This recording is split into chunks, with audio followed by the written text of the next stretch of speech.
please. They're taken away.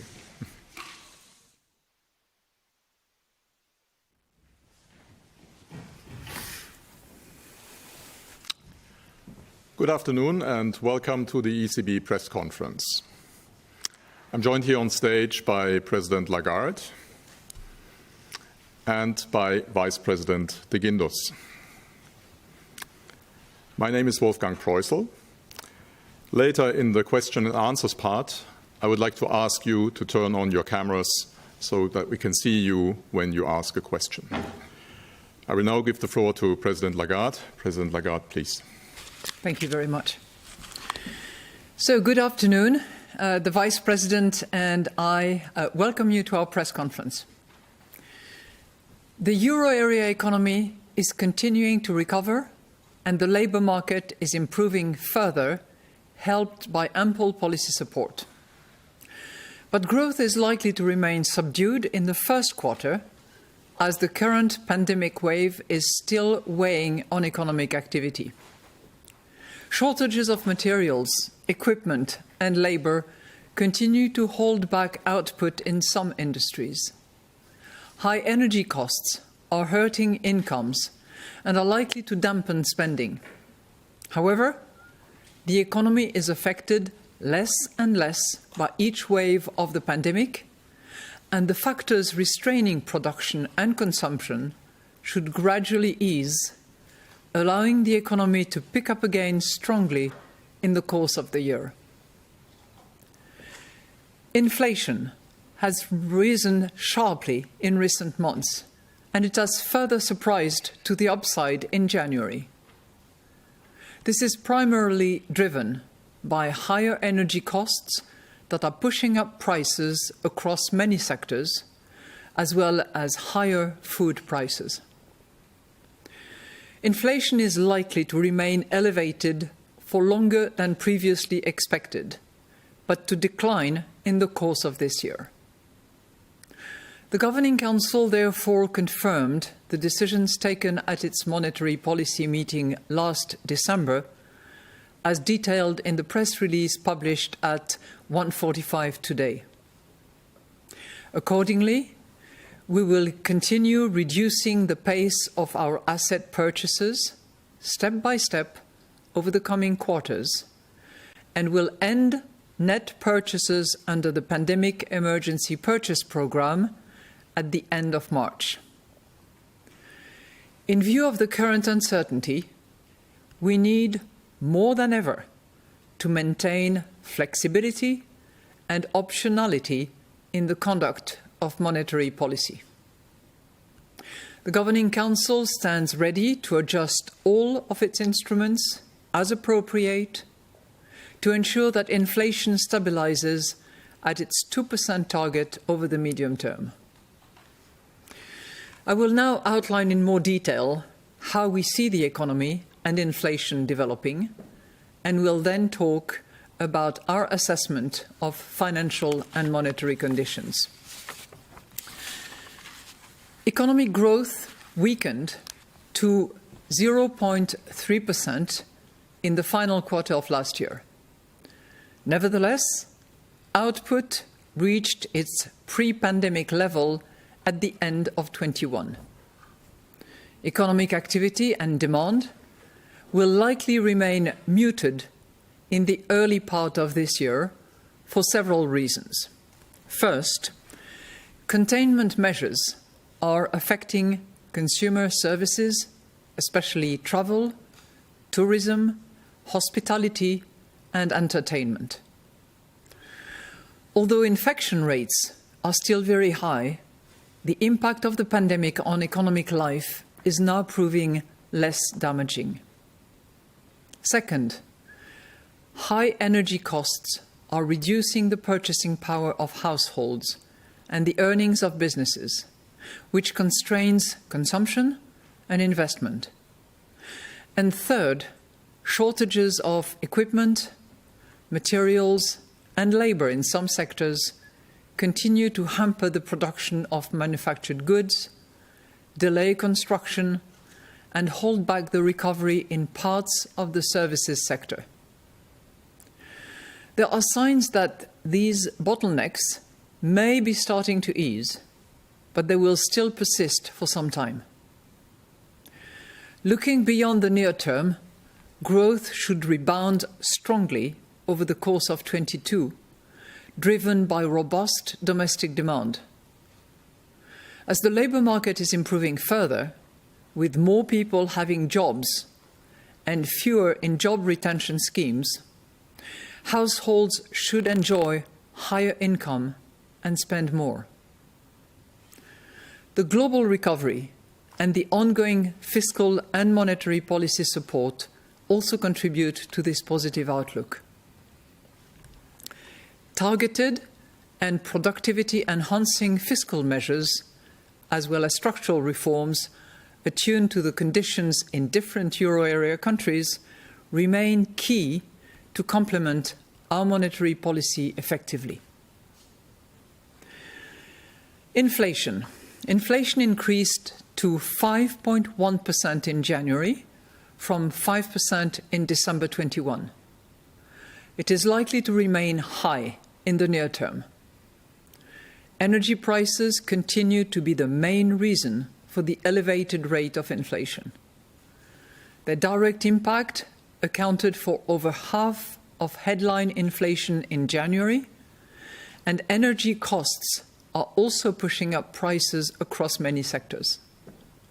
Food prices have also increased, owing to seasonal factors, elevated transportation costs, and the higher price of fertilizers. In addition, price rises have become more widespread, with the prices of a large number of goods and services having increased markedly. Most measures of underlying inflation have risen over recent months, although the role of temporary pandemic factors means that the persistence of these increases remains uncertain.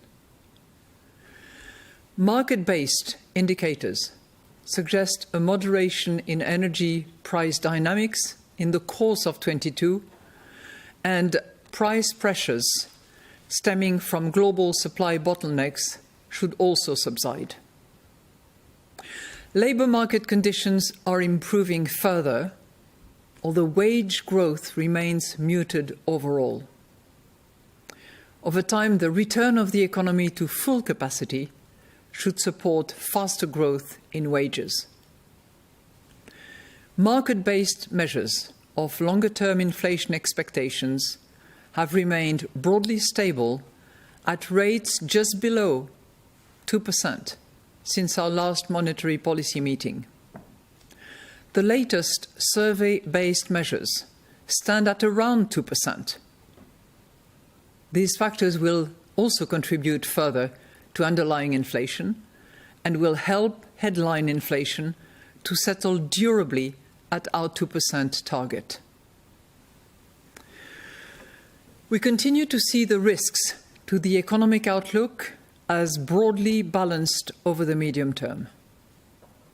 The economy could perform more strongly than expected if households become more confident and save less than expected. By contrast, although uncertainties related to the pandemic have abated somewhat, geopolitical tensions have increased. Furthermore, persistently high cost of energy could exert a stronger than expected drag on consumption and investment. The pace at which supply bottlenecks are resolved is a further risk to the outlook for growth and inflation. Compared with our expectations in December, risks to the inflation outlook are tilted to the upside, particularly in the near term. If price pressures feed through into higher than anticipated wage rises, or the economy returns more quickly to full capacity, inflation could turn out to be higher. Market interest rates have increased since our December meeting. However, bank funding costs have so far remained contained. Bank lending rates for firms and households continue to stand at historically low levels, and financing conditions for the economy remain favourable. Lending to firms has picked up, supported by both short and longer-term loans. Robust demand for mortgages is sustaining lending to households. Banks are now as profitable as they were before the pandemic, and their balance sheets remain solid. According to our latest bank lending survey, loan demand by firms increased strongly in the last quarter of 2021. This was driven by both higher working capital needs stemming from supply bottlenecks and increased financing of longer-term investment. In addition, banks continue to hold an overall benign view of credit risks, mainly because of their positive assessment of the economic outlook. So summing up, the euro area economy continues to recover, but growth is expected to remain subdued in the first quarter, while the outlook for inflation is uncertain. Inflation is likely to remain elevated for longer than previously expected, but to decline in the course of this year. We will remain attentive to the incoming data and carefully assess the implications for the medium-term inflation outlook. We stand ready to adjust all of our instruments as appropriate to ensure that inflation stabilizes at its 2% target over the medium term. We are now ready to take your questions. Thank you, President. And today the first question goes to Annette Weisbach of CNBC. Annette, please. Thanks a lot. President Lagarde, thank you for taking my questions. My first one would be, in light of that record inflation reading we've seen for January for the Eurozone, how did the discussion go in the Governing Council? Are there more frictions now, and is the camp of those who are calling for action is getting louder? And the second one goes on the market pricing in 2 rate hikes for 2022. You have been saying that a rate hike this year is highly unlikely. What are you saying now? Are you sticking to highly unlikely, or have you moved on? Thank you. Thank you very much for these 2 questions, very pertinent questions. So, concerning inflation, with the upside surprise that we have seen first in December, second in January, I can tell you that there was unanimous concern around the table of the Governing Council about inflation numbers. And obviously the impact it has on the near term and the impact that it has on our compatriots in Europe. Because we know that the burden is first and foremost borne by those who are most vulnerable, most exposed, and who face the day-to-day hardship of having to put up with higher prices. So I can assure you that that concern was across the board and around the table in equal numbers. So we had a very thorough and in-depth discussion about inflation precisely. And we're focusing on the latest information we have, but also the impact that it will have on our medium-term outlook. And that is clearly something that will be examined in more depth at the time of our March Governing Council meeting, when we produce more projections, which we have not on this occasion, when we can harness all the latest data that we have, where we can also have more information about the job markets, about wages, and where we can really analyze in depth what the impact is on our medium-term projections. We are all driven by the same mandate, which is price stability. And we are all concerned to take the right steps at the right time. And I think there was also a concern and a determination around the table not to rush into decision unless we had proper and thorough assessment based on data and the analytical work that will take place in the next few weeks. So that's on your first point concerning the inflation numbers.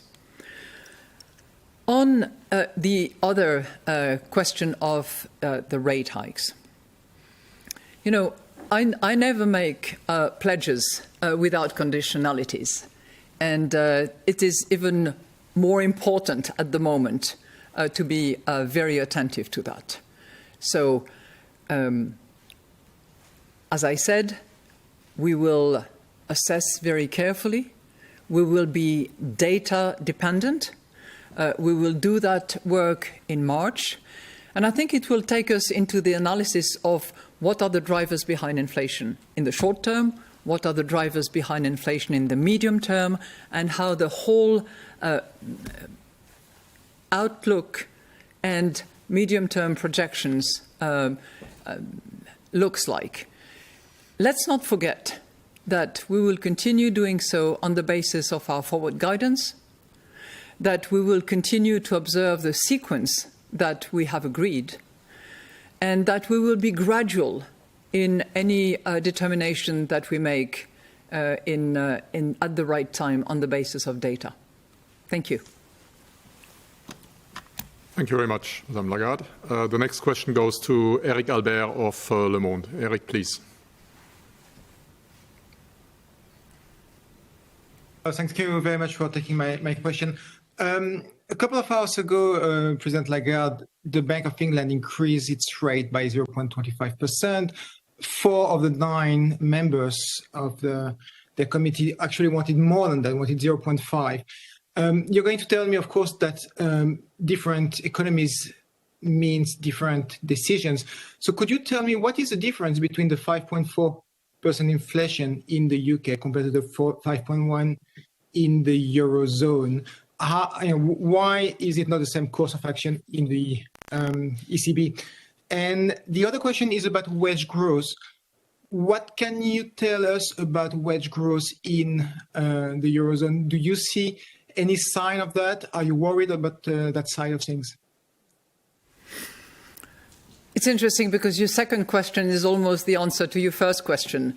But I'll go back a little bit into history. The United Kingdom has had a history of much higher inflation than what we have had in the euro area. That's point number one. What is the critical difference now between our respective economies? The critical one, there are many other ones, but the critical one has to do with the labour market, where clearly there is a lot of pressure on wages, where there is scarcity of workers for jobs that are available, and where, you know, I don't want to take a political stand, but I think that there was a lot of non-UK labour force that eventually had to leave the United Kingdom, which has not been totally replaced, and where, you know, the shortage of work is actually having a bearing on the forces of the labour market in the UK. So that's really, in essence, what is causing the significant difference between the two.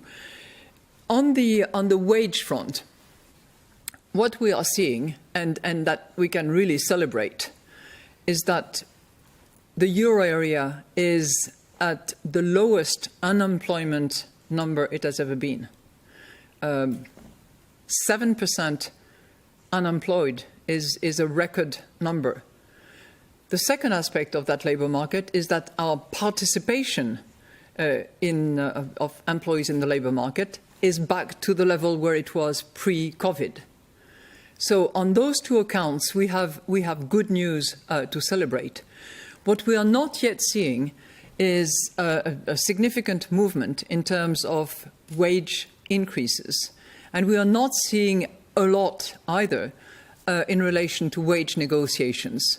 And that normally should be the next step that we see, with lower unemployment, more people leaving the furlough schemes under which they were operating, and the output gap closing gradually and economy returning to full capacity, we should see movement, and we are not seeing a lot of it yet. Now, of course, a lot of the information that we're getting statistically is backward-looking, but we are also very attentive to what is happening and what is likely to happen. That is actually taken into account to a certain extent in our projection numbers. But clearly what will happen in the next few weeks and what we can see, both for our March meeting and then later on our June meeting, will be critically important to determine whether the three criteria of our forward guidance are fully satisfied. Thank you, President. The next question goes to Balazs Korani of Reuters. Balazs, please.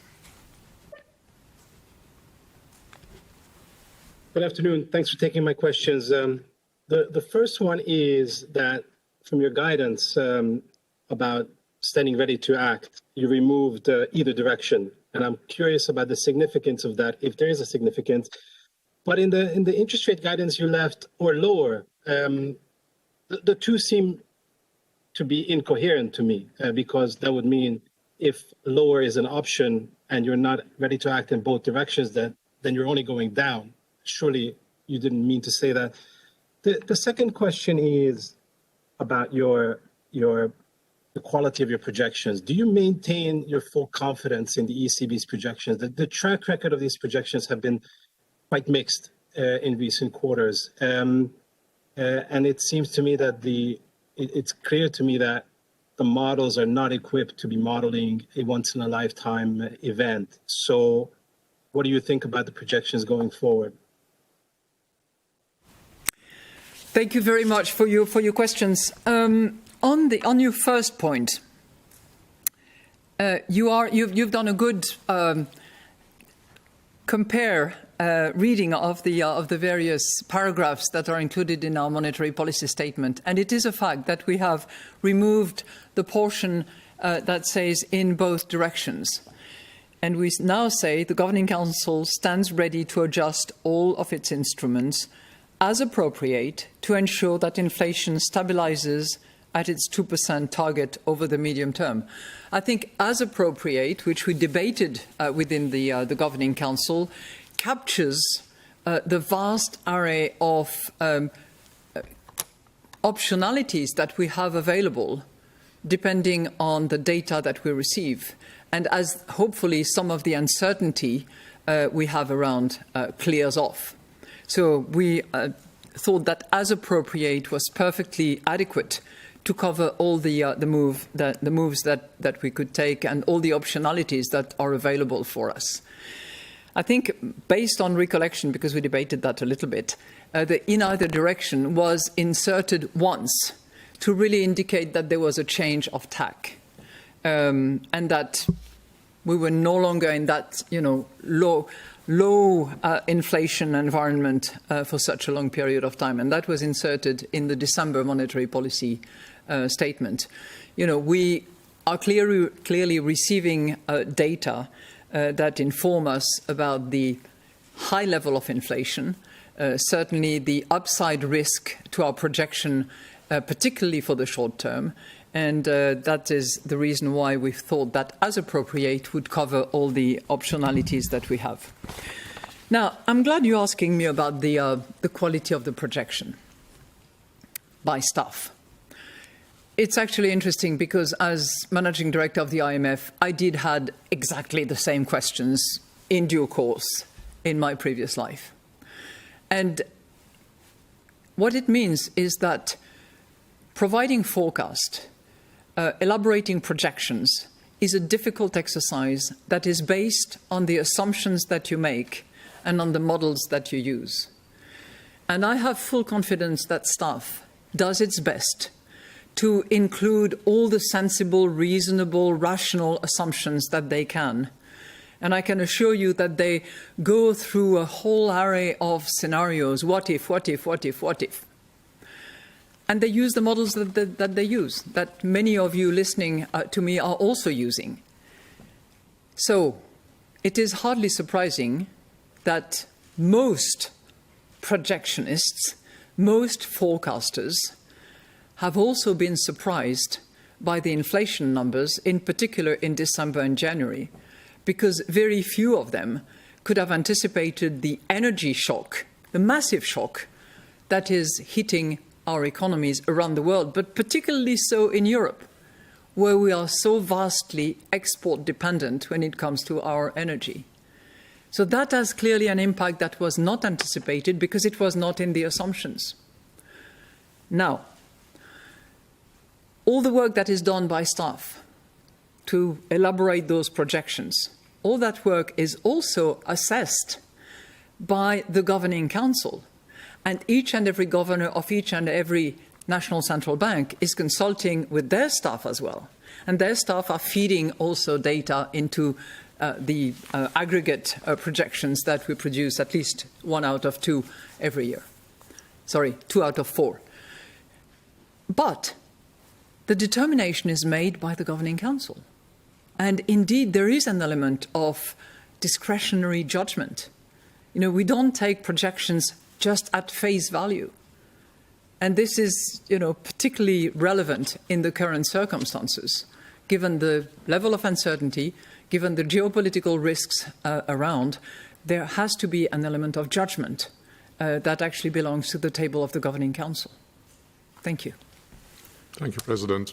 And the next question goes to Caroline Look of Bloomberg. Caroline, please. Hi, thanks a lot, and good afternoon, President Lagarde. Good afternoon. I just wanted to draw on your response to Annetta's question on rate hikes earlier and wanted to confirm, are you not willing to repeat today, as you said recently in December, that it's very unlikely that you will raise interest rates this year? And secondly, you were talking about how inflation risks are tilted to the upside, particularly in the short term.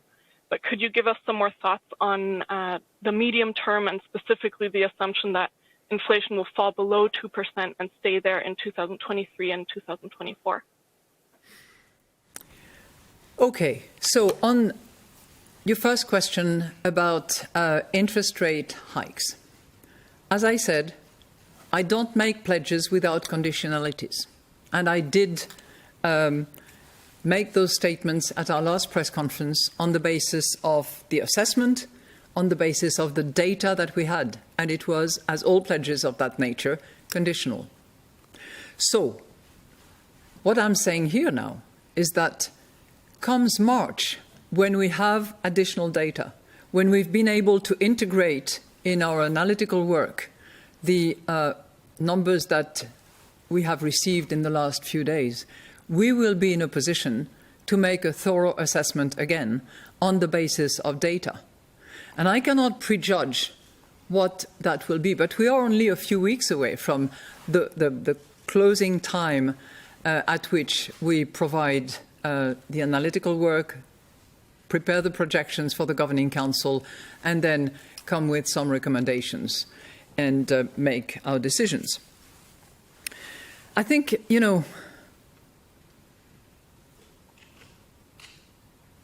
it all goes back to how do we make our decisions.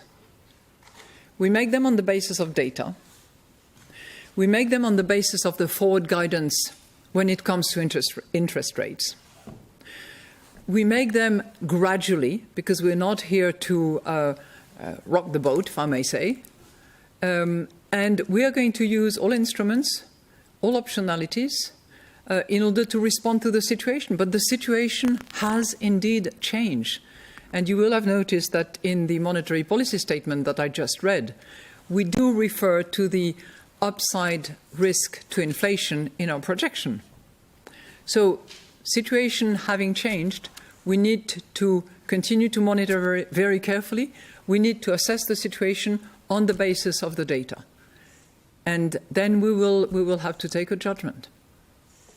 So you had a second question, which had to do with what's my prediction about the medium-term inflation? Well, again, I'm very sorry to say, but we do assess risk to the upside for the near term, particularly for the near term.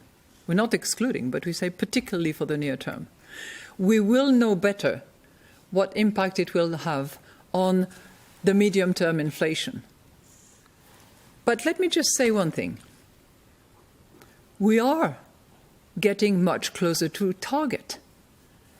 And this is so because in the medium term, there are factors, drivers of inflation that are helping us finally reach, hopefully, that target.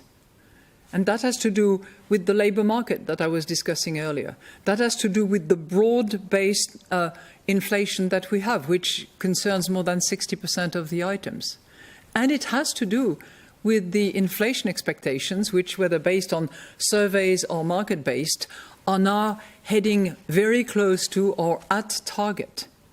So this is all good development. And I'm saying that with a concern, because I know how much hardship it imposes on all of us Europeans, and particularly those who have to fill up the tank and who have to put food on the table, because it is hard. Prices are going up very much at the moment. We see them continuing to stay high for a few more months, but then declining over the course of 22.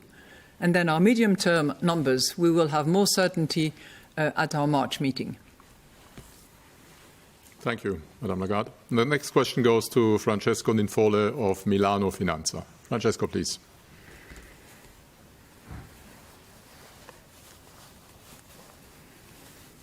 Thank you. Good afternoon.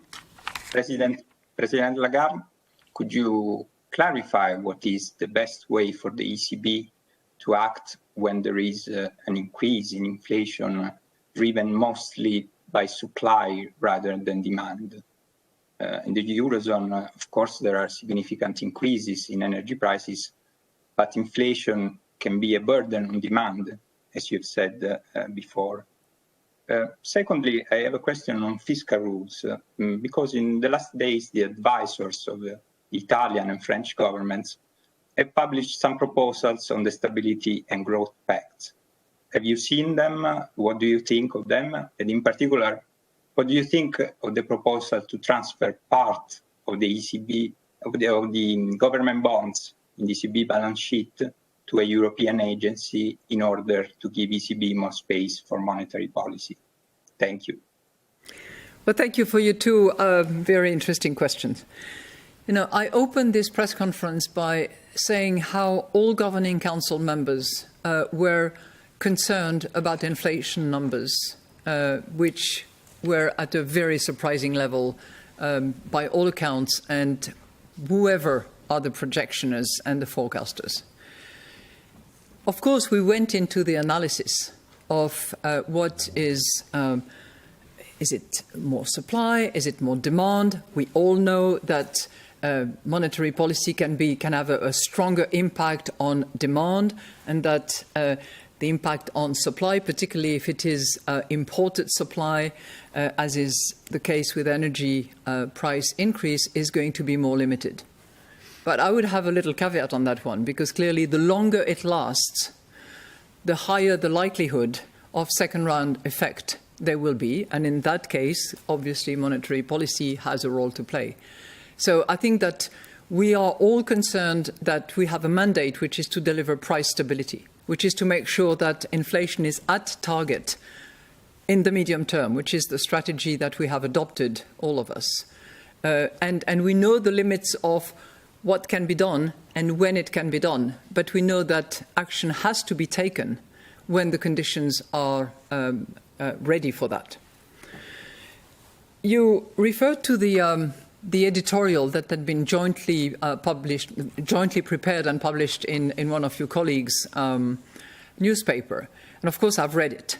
And we also have taken a view within the Governing Council of the European Central Bank concerning the Growth and Stability Pact, because we have an interest in how fiscal rules will be applied. We have an interest in the governance of the euro area, and we are very keen to see as much of a fiscal union as is possible, given that we have a monetary union, and that the current crisis has demonstrated amply that when monetary and fiscal policy work in intelligent synchronization, it can be very efficient. But I'm not going to pass judgment on a proposal or the other however respectable the authors are.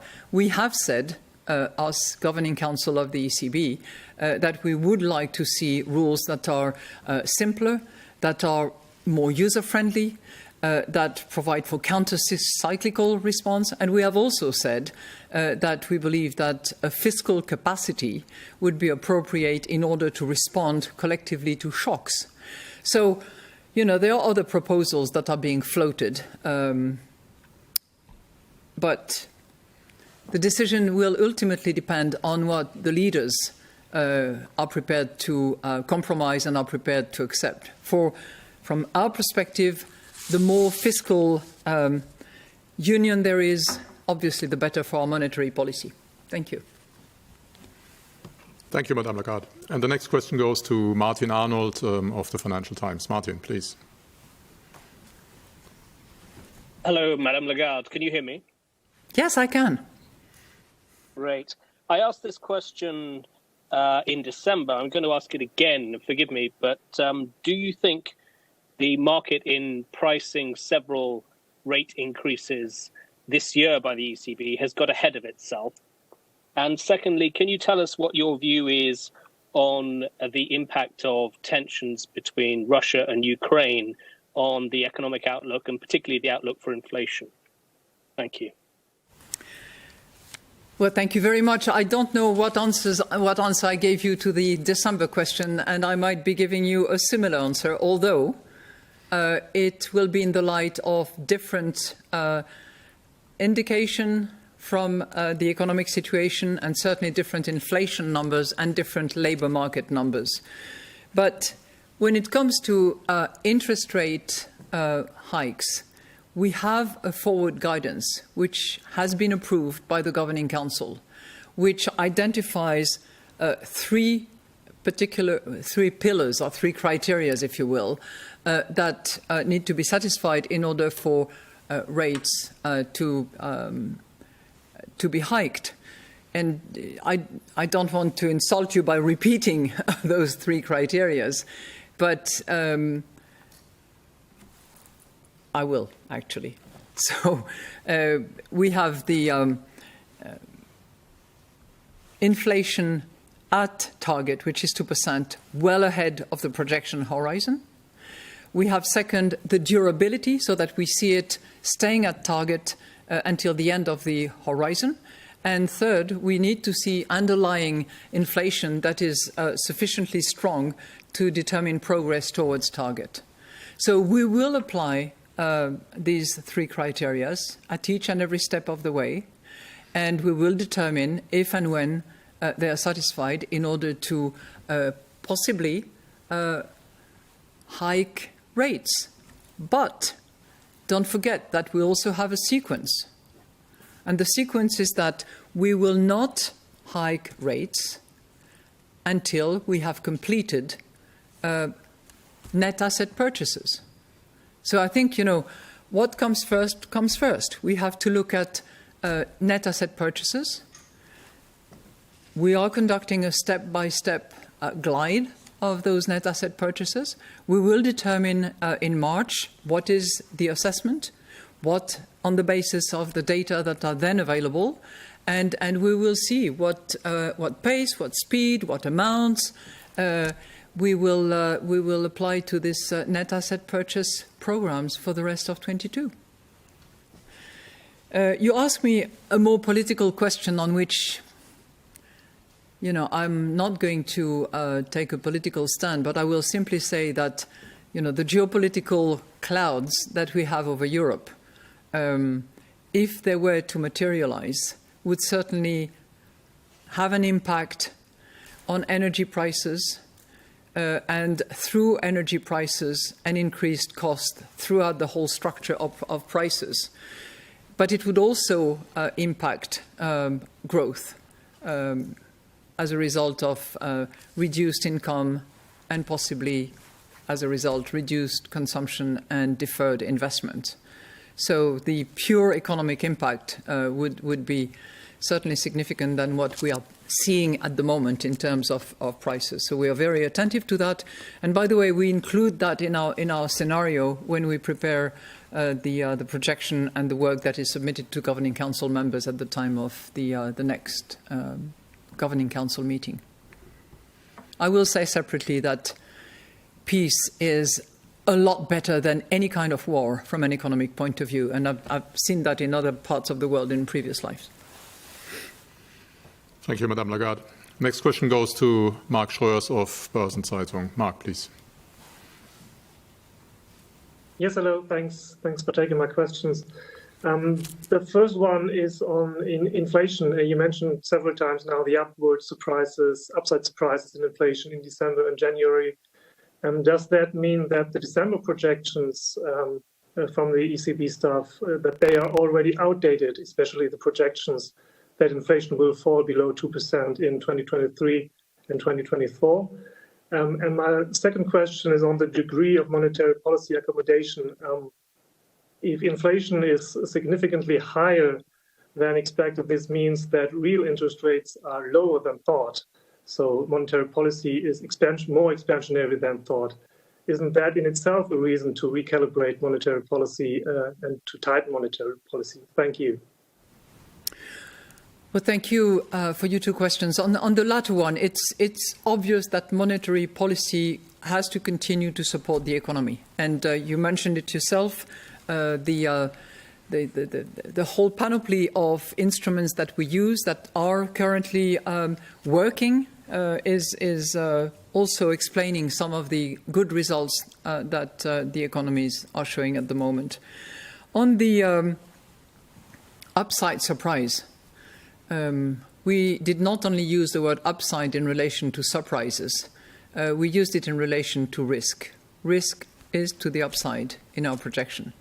We hardly ever, I don't know, I'd have to double check in the last 20 years, we may have in the past, but in the recent past we have not actually mentioned, we have not included in our monetary policy statement the characterization of risks in relation to inflation. So I think that is a very explicit indication that it might very well be significantly higher than what we had expected over the course of the year, and possibly higher than we had anticipated at the end of the year. So risk is to the upside, in particular in the near term. Thank you, Madame Lagarde. And the next question goes to Johanna Träg of Politico. Johanna, please.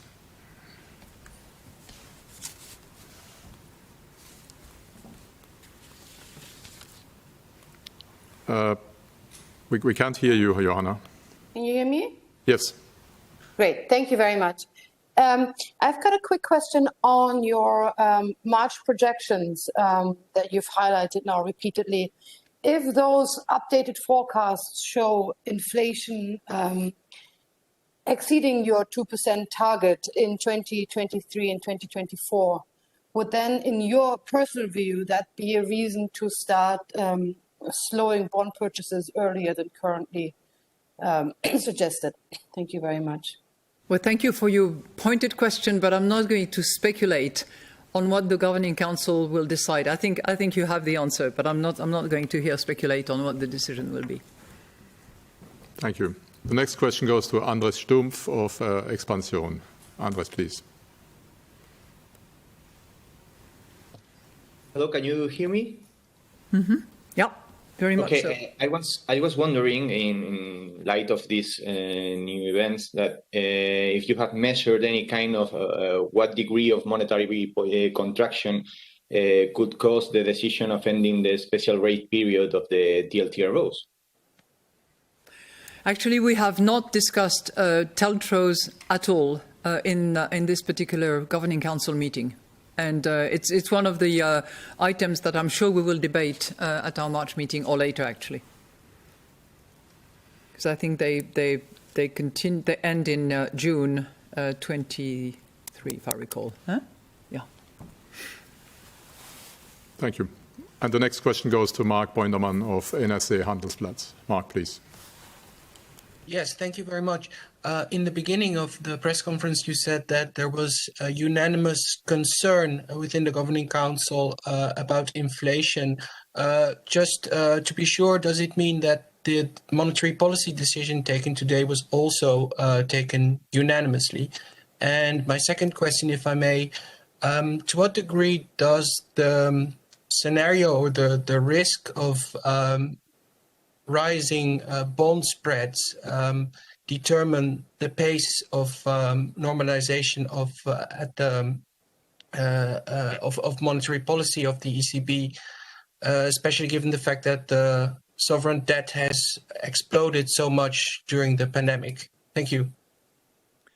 Thank you very much. I think I said that there was general concern around the table about inflation and the impact it has on our fellow Europeans. Equally, there was general consensus about the outcome of our decision. I wouldn't call it a monetary policy decision, so to speak, because what we are doing is we are continuing the normalization of monetary policy, and we are considering what will possibly happen and what options we offer ourselves, what optionalities will be around in response to the uncertainty at future monetary policy meetings. That's what we did in depth and very thoroughly today. But there was general consensus on these issues around the table, I can assure you. Now, you asked me a question about the spreads. I would like to just observe that we are not seeing any such development. And while yields have moved up, spreads have not widened in any significant manner. So we very much look into these matters very carefully, and we have no reason to believe that it is going to be different. And if it was, we are obviously going to respond, and we have all the tools, all the instruments, and the adequate flexibility if it is justified. Thank you. Thank you, Madame Lagarde. And the next question goes to Klaus-Rainer Jakisch of ARD Television. Klaus-Rainer, please.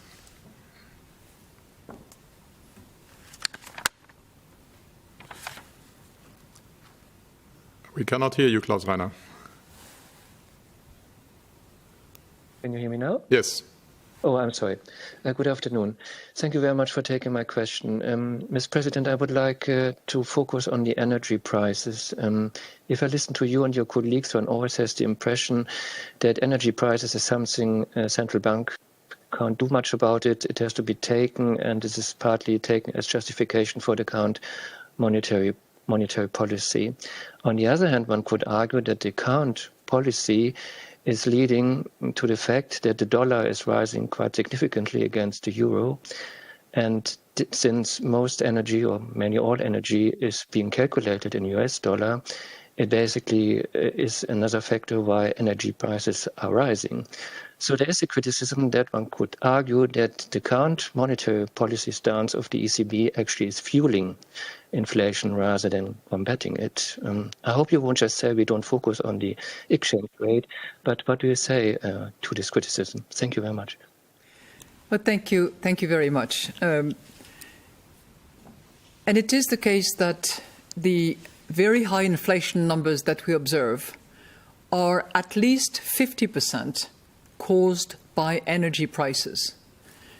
Oil, gas, electricity, and they all interrelate, gas having a stronger bearing than in previous years because of the price mechanisms depending on the length of contract and all the rest of it. I will spare you the details.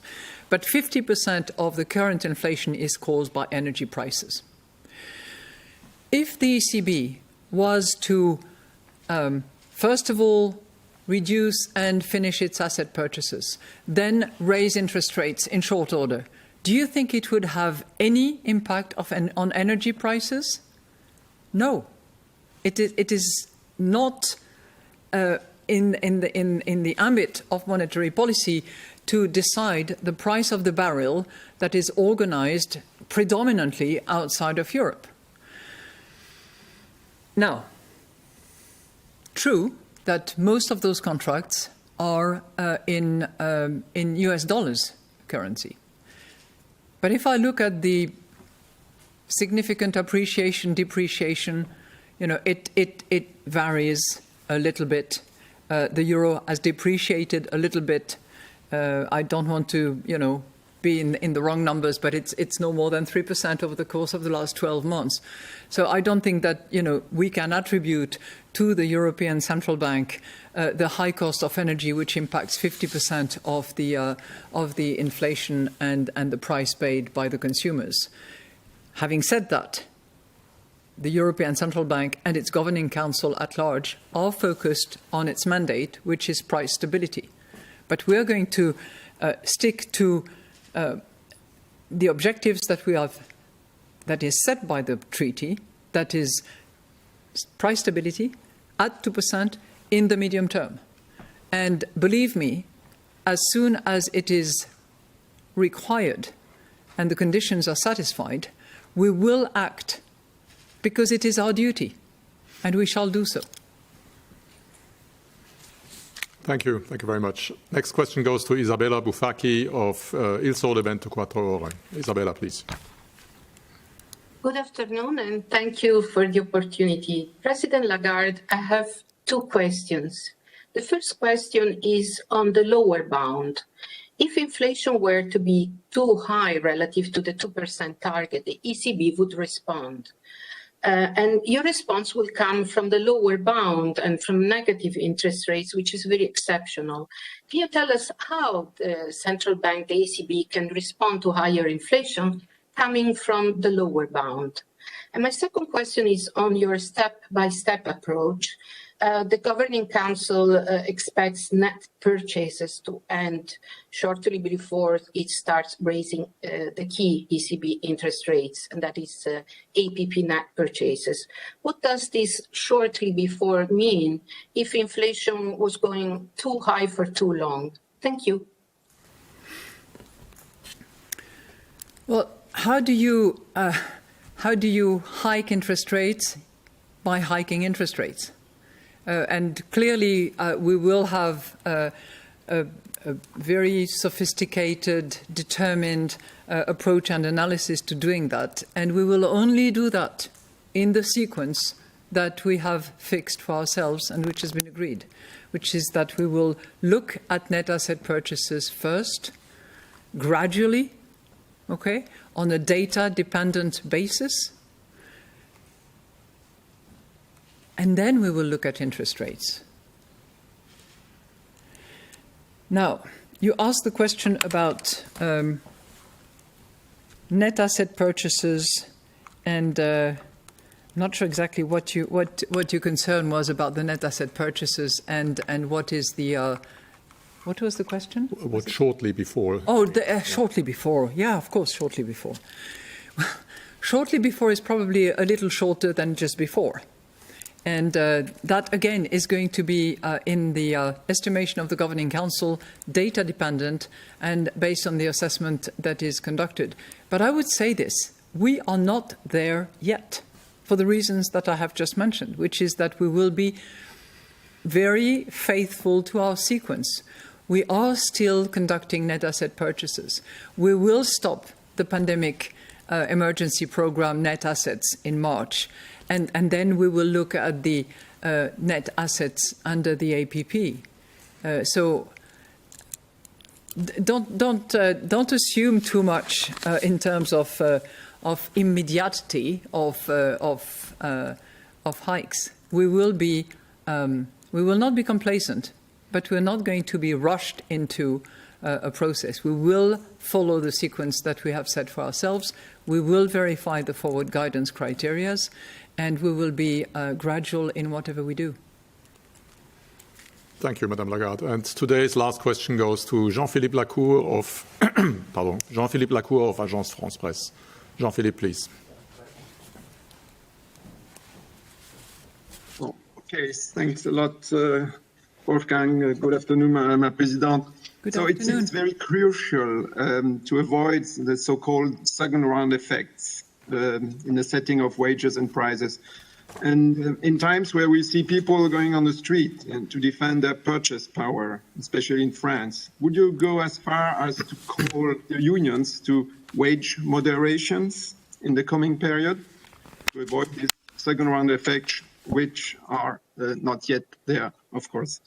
And the second question is, we have an interview of World Bank Vice President Carmen Reinhardt today in a Spiegel, using harsh words toward the central banks, telling they are only independent on the paper.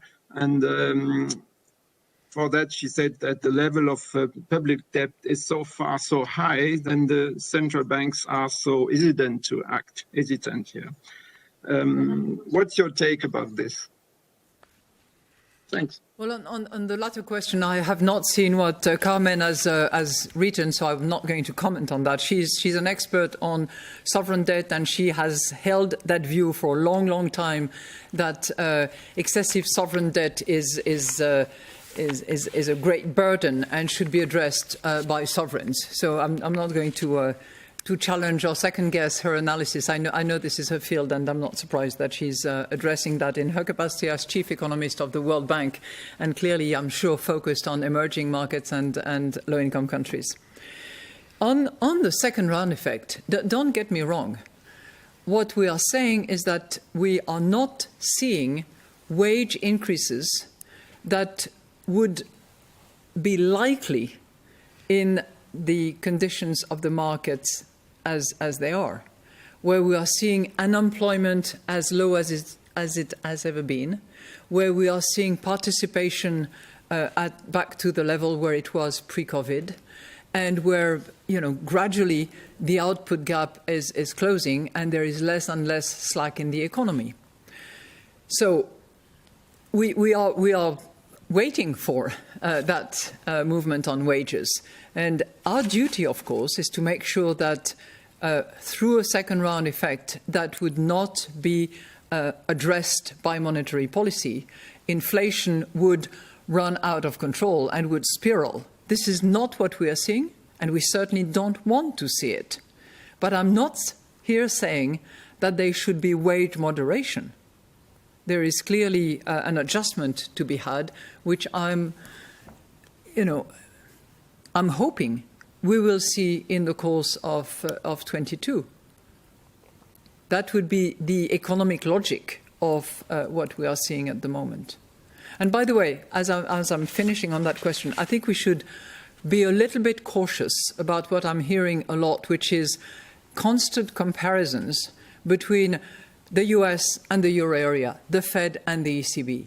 We are really operating in different environments with different economic data. Just to give you an example, our demand here in the euro area is pretty much back to where it was pre-COVID.